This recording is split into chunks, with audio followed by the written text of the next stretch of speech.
All right, got Tennessee this week. Ooh, that's loud.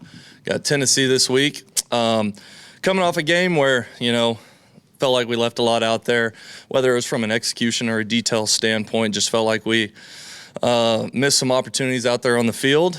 But never once did I question our kids' effort or their physicality or their will to win, and even with everything that kind of happened in the game, still had an opportunity there late to go tie it up and didn't get done. So just got to be more detailed at practice, get after it, and move forward. And because we got a good team that we're going to be playing this week, traveling to Tennessee. So with that, I will take some questions. Start here on the left side for Tennessee. Yeah, Ben, we saw Dion burst earlier in the year have some really good production. Mm-hmm. Maybe over the last 3 or 4 weeks, just the production hasn't been there as much. Just where is he at in this offense, and how do you guys kind of maybe get him more involved? Yeah, Dion's a talented kid who's been, honestly probably had the best 2 weeks consistently of practice from a technical standpoint and a straining to finish standpoint. It showed up in the game too, whenever you look at him away from the ball, sprinting to the ball, trying to pick up a block, and always just trying to be in position if something, were to go awry. Dion's a talented kid, just finding ways to get him the ball out in space and operational space because, he has the ability just with his quick twitch and his speed to catch and go and outrun somebody, So just got to keep on working with him. And, there's times in that game where, the ball probably should have found him a time or two. And for one reason or another, it didn't whenever we were out there. But Dion's been really consistent out at practice. So I'm really proud of the way that he's been attacking practice and getting after it. Ben, we talked to John last night, took a lot of ownership for everything that happened on Saturday. Just, I'm not saying like his confidence dipping, but how you keep him positive, and is that like one of the first times where you've seen him just look like little out of sorts compared to what you normally see from him? Yeah, it's no secret, and John said it. He didn't play his best ball, but I don't think that's all on John. Where there are moments where you'd like for him to be on point and deliver the ball where it needs to, or make the toss whenever he needs to. Absolutely, but I also look at myself in the mirror whenever that happens. What did I not do throughout the week to get connected in that? And so, John knows that he has to play better, but I don't think in any way, shape, or form his confidence is just shaken. He didn't play his best. He knows that. I know that. We all know that. He didn't play his best, but the way that he came in Sunday and came in Monday and owned the mistakes that he had. I mean, he didn't try to make excuses for things. He didn't do that. He just owned it and said, I got to be better. And that's the only thing you can do. I mean, looking at myself too, I had to look at myself and say, I got to be better, and so I don't think his confidence is shaken at all. He's a mature kid. He's a tough kid. And just how he's been Sunday and Monday with our walkthrough practice yesterday, he was really, really good. And so excited to see him throughout this week of work and excited to see him play on Saturday. Yeah. Xavier Robinson had a real stellar game, especially that third quarter. How significant is it to have him rolling, and will you see a lot of him in the future? Yeah, I mean, you'll definitely see X out there. And, I thought he gave a real spark to the entire team, to the entire stadium, just being tough to tackle, being physical, being violent, and popping off that big run. That was huge for the momentum of the game. And you look on that play, Isaiah Centenia and Giovanni Gibson are straining downfield, picking up those key blocks for him after he, made an unbelievable play in the hole to bounce it out and get out there. But just the way that he has been running consistently, physically, running through trash, breaking arm tackles, and being tough to take down. It's awesome. It's the player that he is. He's big. He's strong. I mean, y'all saw he's pretty fast, too. He's talented. And so I'm excited to keep on getting X going. Okay, let's go right side, second row, Tom. Yeah, Ben, after the game, I think Fabeshi said that Ryan Foje hadn't really worked at tackle until late in the week last week.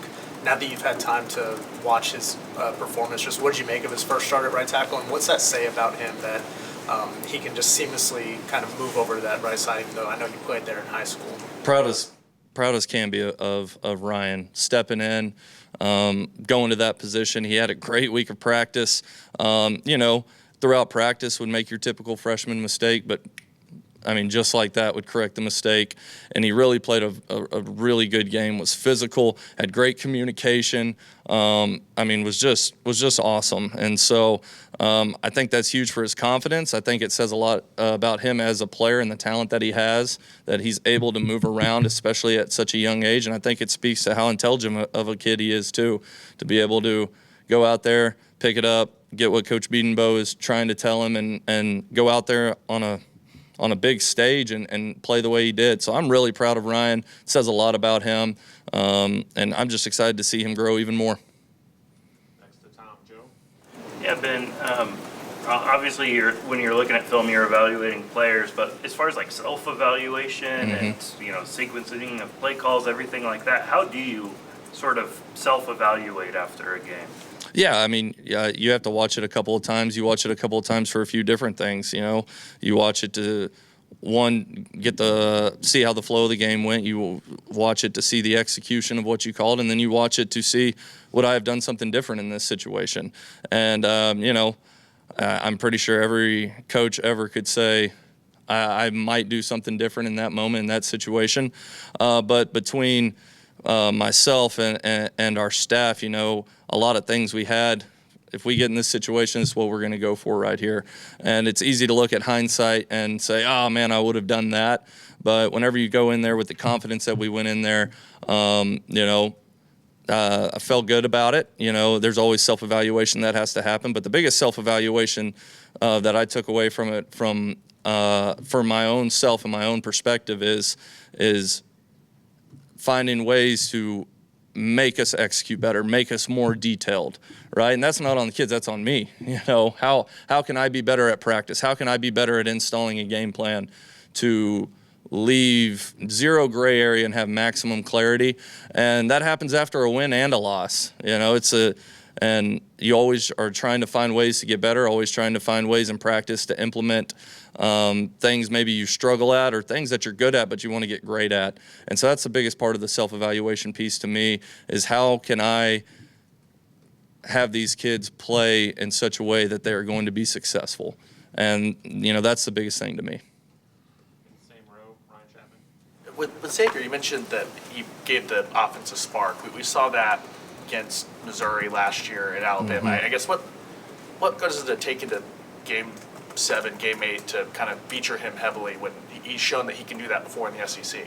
Yeah, I think the season's a whole body of work. I think the year's a whole body of work. And whenever you look at that running back room, throughout spring ball and fall camp and even the early parts of this season, there was a lot of guys doing a lot of really good things. People just see things that happen at the game, but I think it's all a body of work. And X is a great practice player, but I think we have a lot of good kids on our team who execute at a high level. And so, it was never a question of X can do this or X can't do that. That was never once said, but it's just a whole body of work throughout the year, and X is ultra consistent and been making the plays whenever they come his way and playing tough and physical and being really reliable for us. So just like I said earlier, I can't wait to get him going even more. Let's go to Barry. 2 straight weeks have been tailbacks gone over 100 yards. Do you think you've turned the corner on the running game and found things you can build off of and know that's something you can count on week to week? I think you can say that there's a lot of stuff to build on, and it all just comes down to a mindset and a certain physicality that you have. And the kids the young men have done a great job of bringing it every week in practice and our inside drill and being intentional with it and taking the field with the intent of we're going to move somebody. So absolutely, it's something that you can build on. It's been nice to get it going a little bit, but it ain't good enough. It's not. We got to keep on getting better at it. It's never going to be good enough. There's always things that we can do better, especially in that department of running the ball as a whole offensive unit. And so it's taking that by the horns and attacking it every single day in practice and watching it show up on game day. Mason. Yeah, Ben, Obviously, Isaiah had 2 really explosive catches for you guys, and then at the end he has a punt return that he'd probably want to have back. Just have you seen him kind of respond moving forward from that game in the last couple of days? I mean, Isaiah is such a mature young man. I mean, you look at it, his dad is a collegiate coach. He's played at this level, at a high level for a long time. So he understands the game of football. He understands the ebbs and flows of it, and he understands not to let one thing, determine who you are as a player, as a person. He doesn't let single moments beat him twice. He doesn't allow that to happen. And I just think that speaks to the level of maturity that he has as a player, the experience he has, and he. Again, I will say it, he is probably the most consistent person in the building, from taking care of his body to his film studies to his practice habits. He totally is a pro in that department, and yeah, I'm excited to watch him play on Saturday again. John talked last night just about how important it is to be disciplined with your eyes, specifically in this offense, and how maybe this offense is a little simpler than others around the country. I was just curious if you could elaborate on that and how maybe you can help him see the field better. Yeah, I mean, that's the biggest thing, is being disciplined with your eyes and your footwork. Your eyes and your footwork, they win, and that's in any offense. That's, my system, anybody's system. Eyes and footwork at the quarterback position, they always win, and timing wins, but that goes back to your eyes and footwork.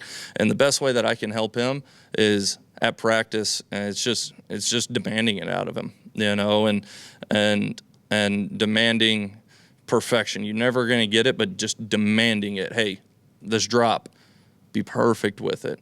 Hey, it's covered over there. Get your eyes off of it quicker. It's fine. Go on to the next one. If it's not there, don't hang on to it trying to make something happen. And that's how I can be better for him, just specifically out at the practice field. But the other way I can be better for him is, again, I'm always instilling confidence in him, always instilling belief in him. And he has no shortage of confidence. He knows that myself and Coach Venables believe in him to the nth degree. But just reminding him of that, but demanding excellence at practice. Yeah, Ben, the quarterback run game was so effective for you guys early in the season. It hasn't been the last few weeks. Why do you think it hasn't been as effective, and how important is it getting that going again, being a part of this offense? Yeah, I think a few things go into that. I think maybe one thing could be whether it's the decision-making from John on a certain few things, or it can be just execution in the block itself, But also at the same time, as coaches, we have to continue to find ways to make it effective for them, because it is a tool that can be utilized. I mean, a lot of teams around the country utilize it. It's a tool that can be utilized. We just have to keep on finding ways to make it as successful as possible, put these kids in position to be successful, and play and execute with the detail that requires for any play to work. And so just something that we have to continue demanding, straining on, and get rolling. Two more, James Jackson and then James Hill. Coach, what have you seen from Tennessee's defense on film so far? What have you noticed about them? They're a disruptive bunch. I'm pretty sure they lead the league in turnovers, and they're up there at negative plays. I think they're just behind our defense. I mean, they're a disruptive bunch. They do a great job getting you to third down, and they thrive in third down. It's almost this is a no crap statement here, but like, they want to get you to third down, just like any defense does. But I really feel like they feel like that's where their money is made, and they do an awesome job with that. They have 2 defensive ends who are explosive and can give real problems, and then they got guys at the defensive tackle position who just have a great motor, who play hard. So really impressed by what they do there, and but they're a disruptive bunch, and they do a great job with that. So being able to counter that is going to be an awesome challenge for our kids that they're ready to take on. And but yeah, they do a lot of good stuff on defense. Last time that OU was at Neyland Stadium, we heard how loud it was. 100,000 people are going to be there. So talk about the communication you're going to have, getting the plays off, and how important it's going to be that John can communicate with that crowd get your calls in and things like that. Yeah, I think it's just a heightened sense of urgency to the communication aspect. In any game, communication is key, but whenever you're somewhere, like Neyland Stadium, where, I mean, it's known across the country to be an unbelievable environment with passionate fans, your communication has to be an urgency, and there's different mechanisms that you can use to do that. I'm not going to just totally get into all of that, but there's different mechanisms that you can use to make sure that the operation is clean and efficient as possible. But it takes discipline from us, from our players, and it takes a heightened sense of urgency to make sure that you run the play clean, efficient, and get it off. And so different mechanisms that you can use, but definitely a priority that we have to be really in tune with. Appreciate y'all. Boomer.